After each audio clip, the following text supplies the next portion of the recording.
Tumubaze nate kuliko n'emboozi eyo nga bwe bitambudde tugendagendako ku bitongole bikuumaddembe poliisi y'eggwanga lyattu Uganda evuddeyo newa ennambika nate ku biki ebyazuuliddwa ku nfa y'omugenzi Major General Paul Lokech omukama Katonda gwe yaggye bulamu bw'ensi eno gye buvuddeko. Paul Lokech agenda kuziikibwa ngenda kuzuuma ezigenda kubeera 27 lunaku olwokutaano omwezi guno okusinziira nate ku mwogezi wa poliisi munda mu ggwanga lyattu Uganda Fred Enanga.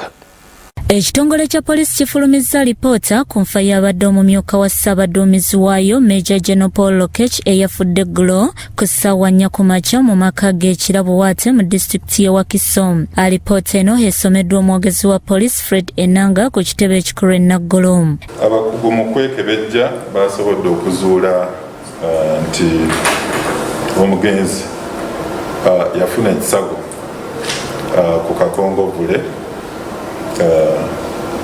kakongovule wansi w'ekigere ogwa ddyo ku nkomerero y'omwezi ogw'omusanvu. Ekisago kye yafuna kyaviirako eggumba okufuna eggumba lyamenyeka naye nga okumenyeka si kwali kwa maanyi.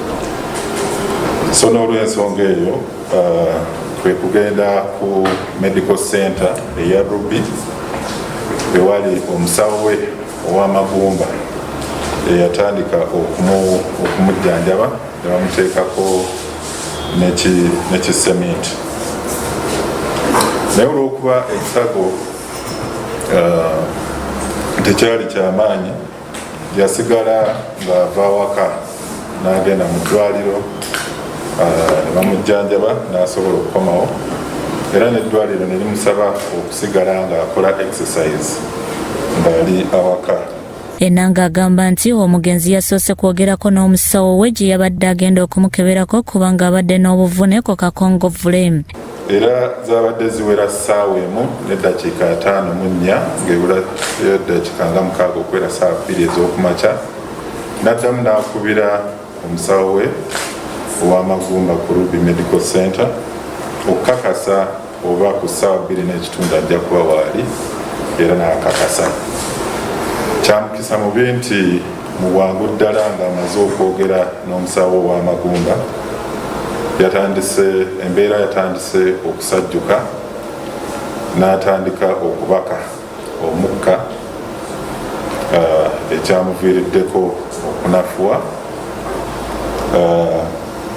Yasobodde okukubira dokita we ow'oku Lusegere gwe bayita Dr. Ben Kingi.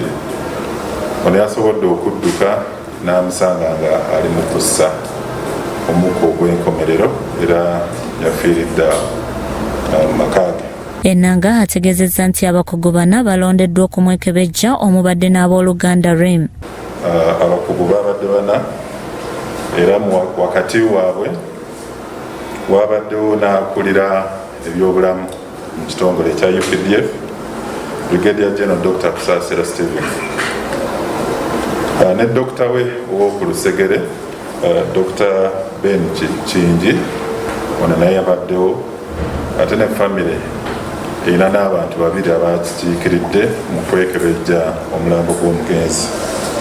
Omugenzi Major General Paul Lokech aziikibwa ku Lwokutaano nga 27 August mu disitulikiti y'e Padel wabula Enanga alabudde ku muwendo gw'abagenda okukwetabako. Ku Lwokusatu ng'ennaku z'omwezi 25 mwezi ogw'omunaana omulambo gw'omugenzi gujja kutwalibwa mu maka ge ku kyalo HT Kifumba wano Ekira gye tugenda okweyongera okusabira n'okukungubaga. Ku Lwokuna nga 26 omulambo guno gujja kutwalibwa okuva e Kampala twalibwe ku kyalo gy'azaalibwa ekyalo bakiyita Baibil ekisangibwa mu disitulikiti ey'e Padel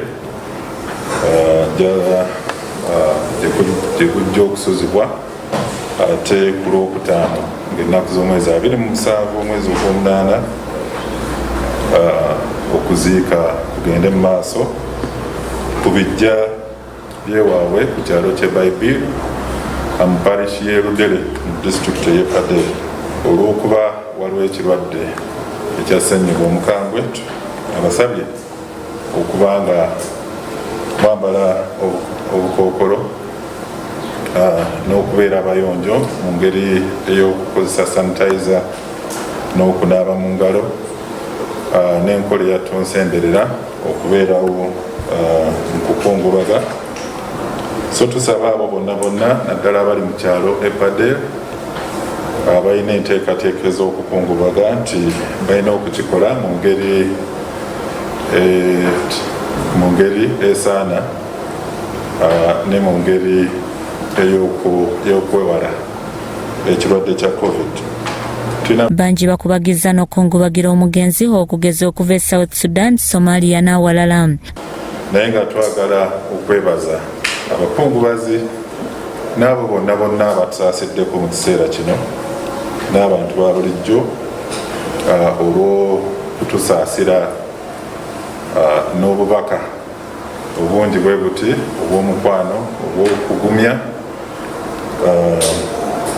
n'essaala eziwerako. Major General Paul Lokech yalondebwa ku bumyuka bwa Ssaabaduumizi wa poliisi nga 16 Desemba omwaka oguwedde 2020 era obukulu buno amazeeko emyezi 8 gyokka. Omugenzi DIGP Major General Paul Lokech y'omu ku bakomanda poliisi beesobodde okufuna ababadde n'obumanyirivu obukugu n'ettutumu ery'ekika ekya waggulu, era mu kutambuza emirimu gye yagitambuzanga awatali kutya era ng'akulembeza eggwanga lye n'okulaba nti bannayuganda bakuumibwa mu mirembe. Bikusakiddwa Olagabjo, Crosso TV, Omunnyo.